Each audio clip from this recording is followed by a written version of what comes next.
কিশোরগঞ্জের পাকুন্দিয়ায় আওয়ামী লীগ নেতার দখলে থাকা জমি উদ্ধার করেছে উপজেলা প্রশাসন। সোমবার উপজেলার নারান্দি ইউনিয়নের জামতলা বাজার ও পোড়াবাড়িয়া গ্রামে উদ্ধার অভিযান পরিচালনা করে পাকুন্দিয়ার উপজেলা সহকারী কমিশনার। অভিযানে ৬২% জমি উদ্ধার করা হয়। অভিযুক্ত মোহাম্মদ আলাউদ্দিন নারান্দি ইউনিয়নের ১ নং ওয়ার্ড আওয়ামী লীগের সভাপতি। জানা যায়, ক্ষমতার প্রভাব দেখিয়ে কয়েক বছর আগে আলাউদ্দিন তার ভাতিজা কাজল মিয়ার সম্পত্তি দখল করে দোকান ও বাড়িঘর নির্মাণ করেন।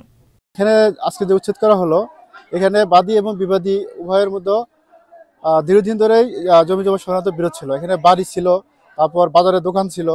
তো আপনারা দেখেছেন যে এই দীর্ঘদিন মামলা জারি থাকার পর সদ্যই এই মামলাটি নিষ্পত্তি হয়েছে এবং বাদী পক্ষ এই মামলা রায় পেয়েছে।